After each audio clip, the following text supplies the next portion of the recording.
Fijaos en esta imagen.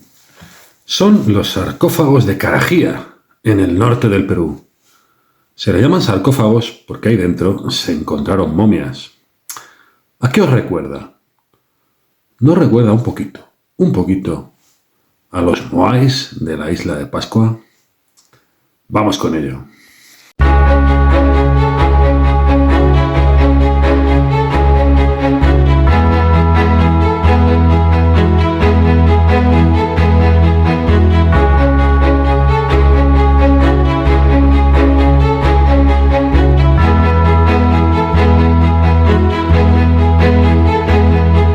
Bienvenidos al 26º capítulo de Arte e Historia, el canal de Historia Alternativa. En 2014, el investigador José Víctor Moreno Mayar dirigió un estudio paleogenético para averiguar el origen genético de los habitantes de la isla de Pascua.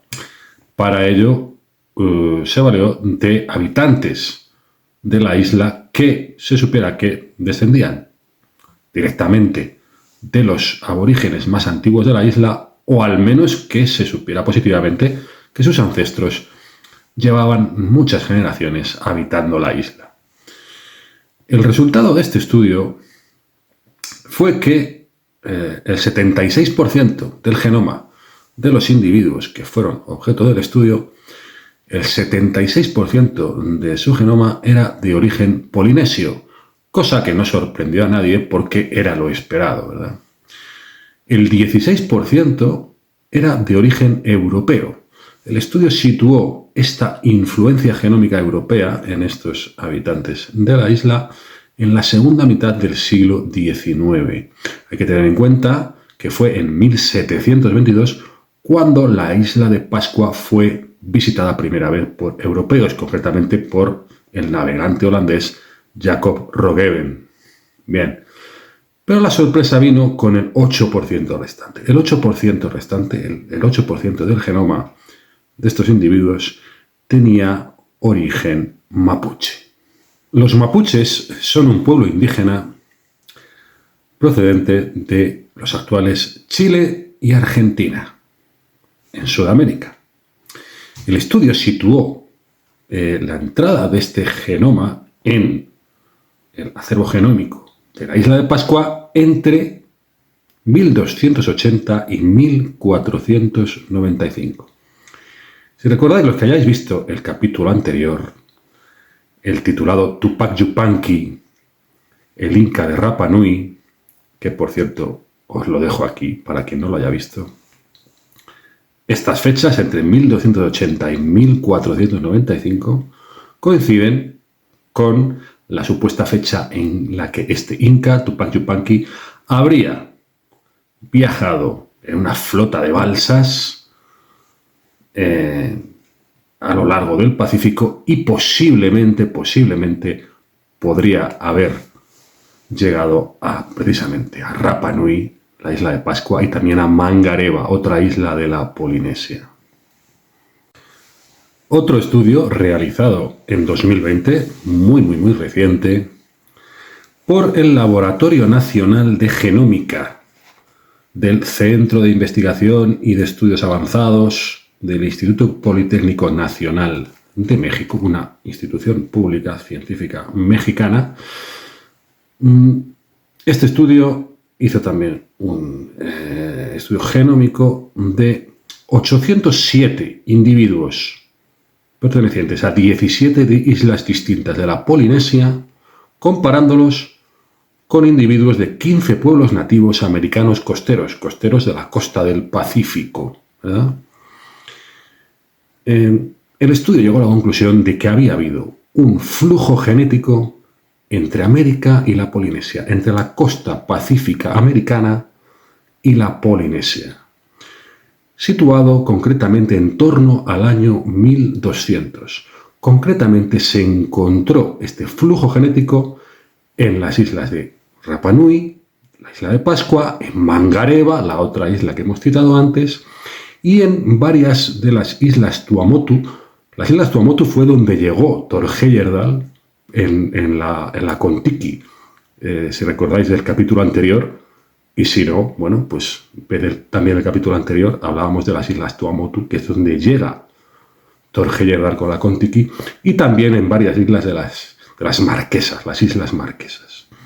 Estos dos estudios tan recientes, de 2014 y 2020, demostrarían la teoría que defendía Thor Heyerdahl y que ha defendido mucha otra gente, antes y después de Heyerdahl. ¿Qué hubo? ¿Qué hubo? Navegación transoceánica entre la costa pacífica sudamericana y la Polinesia, antes de la llegada de los españoles, y que estos contactos migratorios habrían dejado rastros tanto genéticos como culturales en la Polinesia.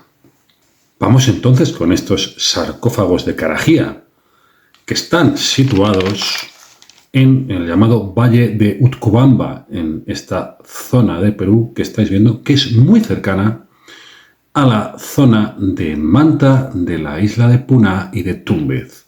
Repasemos lo que decíamos en el capítulo anterior. En esta zona es donde este Tupac Yupanqui estaba conquistando esta zona cuando tuvo noticias por unos mercaderes que viajaban también en balsas sobre la existencia de estas islas que llamaban Aguachumbi y Ninachumbi, que al parecer pues tendrían oro, que tendrían otro tipo de riquezas, y decidió embarcarse hacia el Pacífico buscando estas islas que supuestamente podrían haber sido Rapa Nui y Mangareva, ¿no?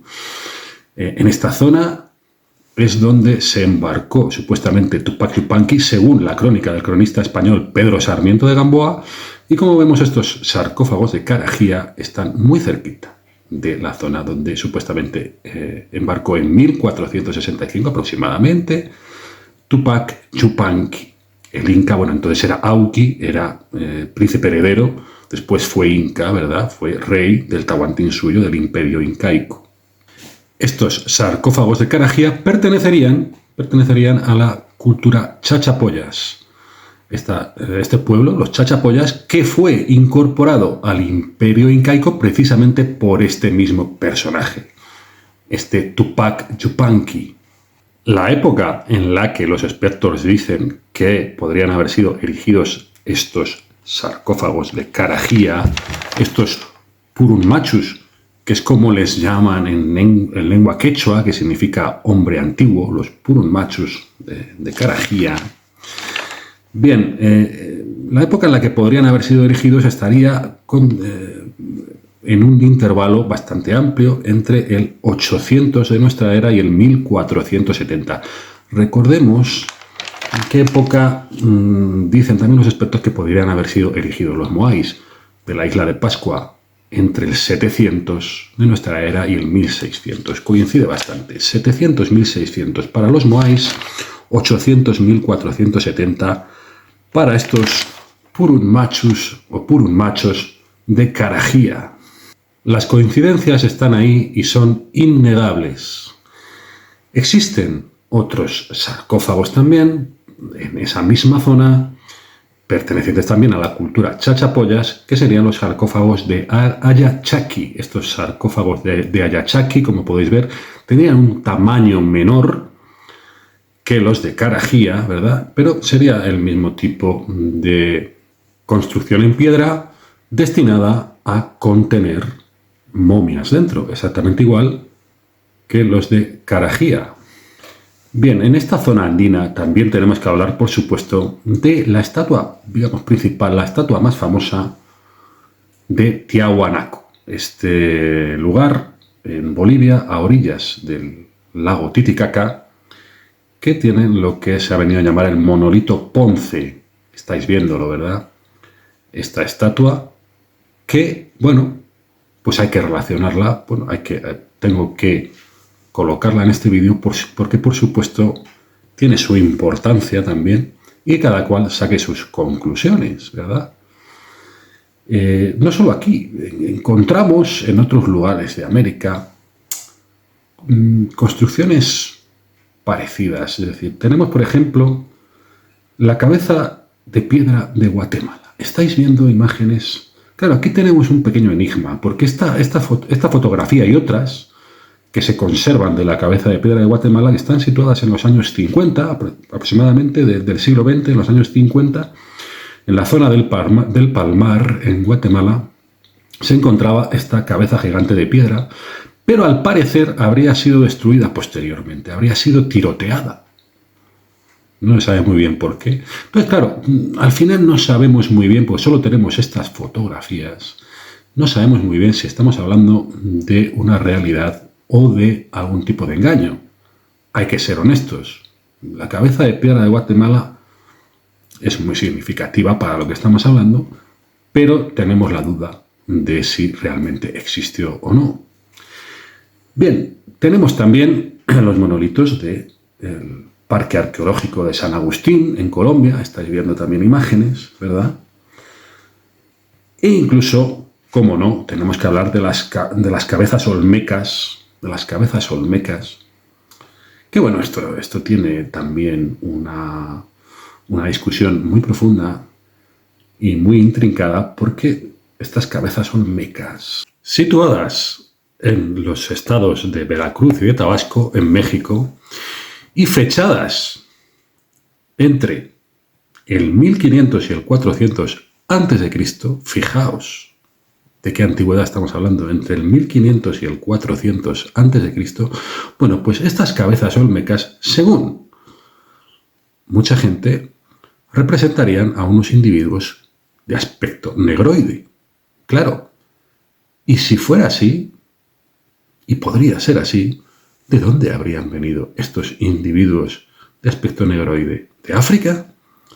¿Habrían llegado a Mesoamérica procedentes de África? Fijaos, qué enigma, ¿no? Bueno, yo lo que me pregunto es que una vez demostrado por estos estudios paleogenéticos que existió esta navegación entre Sudamérica y la Polinesia en estas fechas entre 1200 y 1500 de nuestra era, una vez demostrado esto, y demostrado además por el mismo Heyerdahl, físicamente con su expedición de la balsa, de la Kon-Tiki, que eso técnicamente es posible, era posible hacerlo. Bien, una vez demostrado esto, claro, yo me pregunto, digo, bueno, esta navegación, que al parecer en esta época que citamos habría sido entre Sudamérica y la Polinesia, en esta dirección, y con vuelta probablemente, pero procedente de Sudamérica hacia la Polinesia, podría haber sido también al revés. Es decir, podrían haber llegado polinesios a América en otras épocas de la historia para mezclarse con la gente que ya estuviera en América entonces. ¿Esto es posible? La teoría oficial sobre el poblamiento primigenio de América nos dice que fue durante la última glaciación, durante la llamada glaciación de Boone, situada en las fechas entre 110.000 y 9.700 a.C., una fecha evidentemente de nada menos que 100.000 años, es lo que duró esta glaciación, que es la era geológica inmediatamente anterior al Holoceno, que sería la era geológica actual, el Holoceno. Bueno, pues en esta glaciación de Boone, digamos que el estrecho de Bering, que es este brazo de mar que ahora mismo existe entre Siberia y Alaska, que actualmente mide unos 82 kilómetros, ¿verdad? Bueno, pues durante varios momentos de esta glaciación, digamos que al ser el nivel del mar bastante inferior a lo que es hoy día, se habría formado en esta zona lo que se viene a llamar el puente de Bering o el puente de Beringia, es decir, que realmente habría sido transitable a pie esta zona entre Siberia y Alaska. Posiblemente habría sido transitable en dos épocas concretas, hace 38 y 34.000 años, durante estos 4.000 años, entre 38.000 y el 34.000 a.C., y en una segunda época entre el 23.000 y el 9.000 a.C. Y habría sido en estas épocas en las cuales el ser humano habría pasado de Asia a América. Ha existido una discusión entre los expertos entre dos teorías, la que se llama del poblamiento tardío y la que se llama del poblamiento temprano. No me voy a extender demasiado sobre el particular, pero bueno, solo decir que la teoría del poblamiento tardío, que es la que ha dominado, digamos, durante buena parte del siglo XX, decía que la primera entrada de seres humanos a América se habría producido en torno al 14.000 a.C. Sin embargo, los últimos hallazgos arqueológicos, los últimos hallazgos antropológicos parecen desdecir esta teoría y ahora mismo está más en boga lo que se llama el poblamiento temprano, que retrotrae la entrada de los seres humanos a América posiblemente milenios más atrás. Es muy significativo que a día de hoy hay muchas discusiones sobre distintos yacimientos donde se ha encontrado industria lítica, donde se han encontrado fósiles humanos incluso, pero que digamos que no hay consenso sobre si las muestras estarían contaminadas, la antigüedad que se da a esas muestras es fiable o no es fiable, pero donde sí hay consenso es en dos yacimientos que serían a día de hoy, digamos, los restos humanos más antiguos encontrados en América, que estarían nada menos que en Chile, en el extremo sur de América, que serían el yacimiento de Monteverde. En este yacimiento de Monteverde, en Chile, digamos que estaríamos hablando de 12.850 a.C., con esta exactitud se puede localizar temporalmente, 12.850 a.C., y otro yacimiento anterior incluso, que sería el de Pilauco Bajo, en este yacimiento de Pilauco Bajo, situado al sur de Chile. Estamos hablando del extremo sur de América, repito. Nos encontramos con la huella de Pilauco, una huella humana que estaría fechada en torno al 13.600 a.C. Y es muy significativo que a día de hoy los restos de presencia humana más antiguos que se tienen en América están situados al extremo sur de América y no al norte, que es supuestamente por donde comenzó la colonización americana, la colonización humana de América. A mí siempre me ha llamado mucho la atención que las dos zonas más desarrolladas culturalmente y civilizatoriamente de América, antes de la llegada de los españoles y desde siglos y milenios antes, fuesen tanto Mesoamérica como la zona andina. Es decir, que supuestamente el ser humano entró por el norte, por Alaska, pero sin embargo, digamos que el desarrollo cultural de toda esta zona de Norteamérica, comparado con la zona que a día de hoy es México, es Guatemala, es Honduras, es Belice, etcétera, etcétera, bueno, pues no habría tenido nada que ver. Es en esta zona mesoamericana y en la zona andina, pacífica, digamos, la zona de los Andes y la costa pacífica anexa a la cordillera de los Andes, donde históricamente se habrían desarrollado las grandes culturas americanas previamente a la llegada de los europeos. Y yo me pregunto, ¿por qué? ¿Por qué si se entra por el norte, digamos que habría quedado tan poca desarrollo cultural comparado? ¿Por qué en estas zonas concretas? Y yo siempre me he planteado si no sería posible que hubiera llegado gente desde otras partes. Y la teoría más posible habría sido, evidentemente, desde la Polinesia. Quizá no grandes cantidades de gente, no una inmigración masiva de seres humanos y desde luego los estudios paleogenéticos que se hacen hoy día de indígenas americanos nos dicen que la mayor parte de este genoma de los indígenas americanos procede precisamente de esta zona de Siberia y tal, de la zona de Asia Oriental, ¿no? Claro, pero quizá estamos hablando de que los polinesios, vamos a ver, que también genéticamente procederían de Asia, por supuesto. Los estudios paleogenéticos que se han hecho sobre el origen de los polinesios, pues nos dicen que tendrían un origen genético procedente de Melanesia, que es otra zona de islas más cercana a Australia y al sur de Asia, y además también directamente origen asiático, concretamente de la zona de Indonesia, de esta zona del sur de Asia. Bueno, este sería el origen genético de los polinesios, es decir, estaríamos hablando de pueblos navegantes desde la más remota antigüedad, que habrían ido derivando de isla en isla desde el sur de Asia, pasando por Melanesia, llegando a la Polinesia, que es la zona, digamos, oceánica más cercana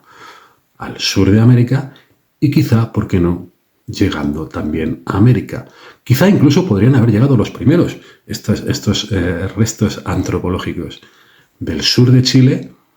Bueno, nos podrían indicar que quizá los primeros que llegasen a América precisamente podrían haber llegado por el Pacífico. Pero independientemente de eso, digamos que estos polinesios, que quizá habrían sido culturalmente más desarrollados que, digamos, la gente procedente del norte, la gente que habría bajado desde Alaska por toda Norteamérica, pasando por América Central, llegando a América del Sur. Estos polinesios, aunque fuesen pocos en comparación con la emigración humana procedente del norte, estos polinesios podrían haber tenido una influencia cultural decisiva, ¿por qué no?, en esta zona pacífica de Sudamérica, esta zona, digamos, andina, y quizá también en la zona de Mesoamérica, ¿por qué no? Y posiblemente, en mi opinión, habrían tenido una influencia decisiva en este tipo de culturas. ¿Por qué digo que tendrían un desarrollo cultural mayor? Porque estamos hablando de gente que dominaba la navegación. Dominaba la navegación, evidentemente, pueblos que dominaban la navegación hasta el punto de que fueron emigrando desde Asia hasta llegar a la isla de Pascua, por lo menos hasta la isla de Pascua, ¿verdad? Y que si habrían llegado a América, estamos hablando que para dominar ese tipo de tecnología que hace falta para navegar tamañas distancias, ¿no? Pues hombre, tendrían un desarrollo tecnológico y un desarrollo posiblemente cultural mayor que el de los asiáticos procedentes de Siberia y que habrían bajado desde el norte hacia el sur de América y que, en mi opinión, habrían influido decisivamente en estas zonas, posiblemente. Bueno, desde luego, teorizar es gratis, pero a mí siempre me ha llamado mucho la atención por qué en estas zonas concretas encontramos los mayores desarrollos culturales americanos desde la más remota antigüedad, ¿no? ¿Por qué entonces se habría producido mucho tiempo después el fenómeno contrario? El fenómeno de que serían desde América del Sur, desde donde se habría navegado hacia Polinesia y se habría influido en Polinesia.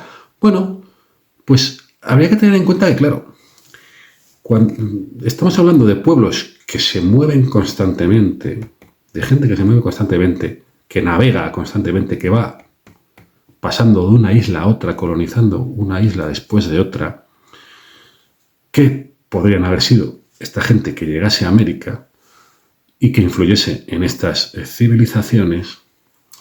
Pero pasado el tiempo, claro, existe el fenómeno este del aislacionismo, es decir, la gente que se hubiera quedado en una isla concreta,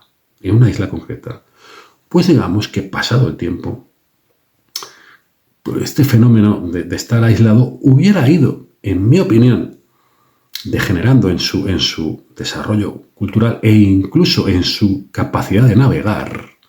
Que esto es curiosísimo porque se ha dado en en muchos lugares. Aborígenes de islas perdidas, no solo en el Pacífico, también en otros océanos, en el Océano Índico también, que dicen, bueno, vamos a ver, pero si es que esta gente cuando ha entrado en contacto, digamos, con colonizadores europeos, tal igual, o chinos, o de donde sea, ¿verdad? Que parece que hubieran perdido incluso su capacidad de navegar, el dominio de la navegación, y evidentemente esta gente llegó aquí navegando, no pudo llegar, bueno, vaya usted a saber, pero en principio llegarían navegando. ¿Cómo pasando las generaciones pierde incluso el conocimiento de la navegación, o al menos de la navegación a largas distancias? Mucho a lo mejor habrían mantenido la navegación costera para pescar y tal y cual, pero la navegación a largas distancias habrían perdido esa capacidad. ¿Por qué? Porque, bueno, se habrían asentado allí y les habría dejado de interesar a los que se hubieran quedado allí el buscar nuevas islas, el buscar nuevos mares y nuevas aventuras, ¿no?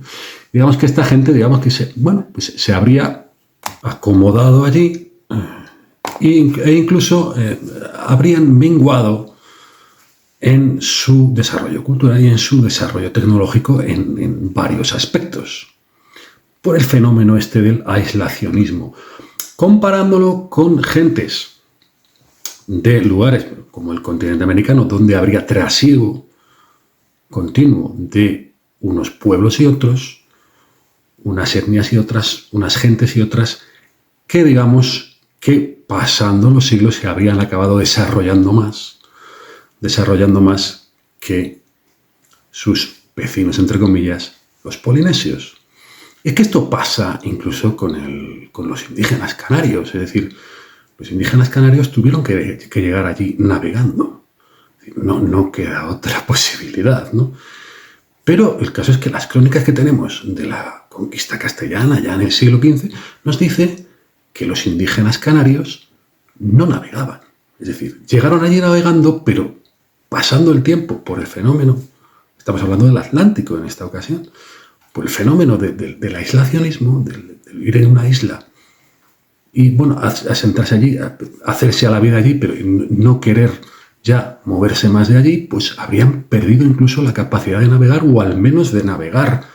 Es que al parecer tampoco había navegación entre islas, entre las distintas islas que estaban ocupadas por indígenas en Canarias, cuando llegan allí los colonizadores castellanos. Entonces, este fenómeno se ha dado muy a menudo en distintas islas del planeta, ¿no? Y esto es lo que me lleva a mí a pensar que posiblemente pues, este fenómeno de la emigración de estos pueblos marineros, en origen marineros, puramente marineros, que desde el sur de Asia llegaron a la Polinesia y, bueno, la isla de Rapa Nui, la isla de Pascua, que digamos que sería la más al este de la Polinesia, ¿verdad? Pues posiblemente al quedarse ya allí habrían menguado culturalmente, mientras que los indígenas americanos, que en su mayor parte procederían de la emigración a pie, desde el norte, desde Siberia, pasando por Alaska, ¿verdad?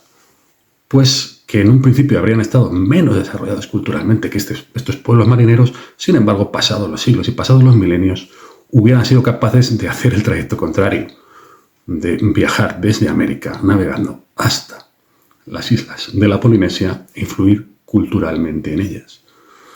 Bueno, estas son mis pájaras mentales, no sé, los que, bueno, ya habéis seguido otros capítulos del canal, más o menos vais conociendo cómo funciona. Comentadme qué os parece. ¿Creéis que los moais pueden estar relacionados con estos sarcófagos de Carajía o con otro tipo de monolitos pétreos? Bueno, los monolitos son pétreos todos, de Sudamérica y de Mesoamérica. ¿Creéis que existió este trasiego de navegación entre Polinesia y América y Polinesia en ambas direcciones? durante la historia antes de la llegada de los europeos? Yo creo que sí. Pero comentadme todo lo que queráis. En la cajita de comentarios, suscribíos al canal si todavía no lo habéis hecho. Compartid el vídeo con quien penséis que le puedan interesar estos temas. Y si queréis apoyar este canal de una manera especial, económicamente, pues tenéis varias opciones. Una de ellas es la membresía. En la pestañita que dice unirme, bueno, pues ahí tenéis una membresía que he llamado Alter Mecenas, que, bueno, se puede apoyar al canal haciéndose miembro por una cantidad de 1,99 euros al mes, euros o la moneda del país en el que vosotros estéis, el equivalente a esta cantidad. También tenéis los Super Thanks, los llamados Super Thanks, que, bueno, son en esta pestañita que veis que dice gracias, sería poner un comentario destacado en la cajita de comentarios, dando además una donación o incluso la cuenta de PayPal, que siempre dejo en la descripción del vídeo. Y nada más, muchas gracias por aguantarme y por atenderme, y me despido hasta el próximo capítulo de Alter Historia.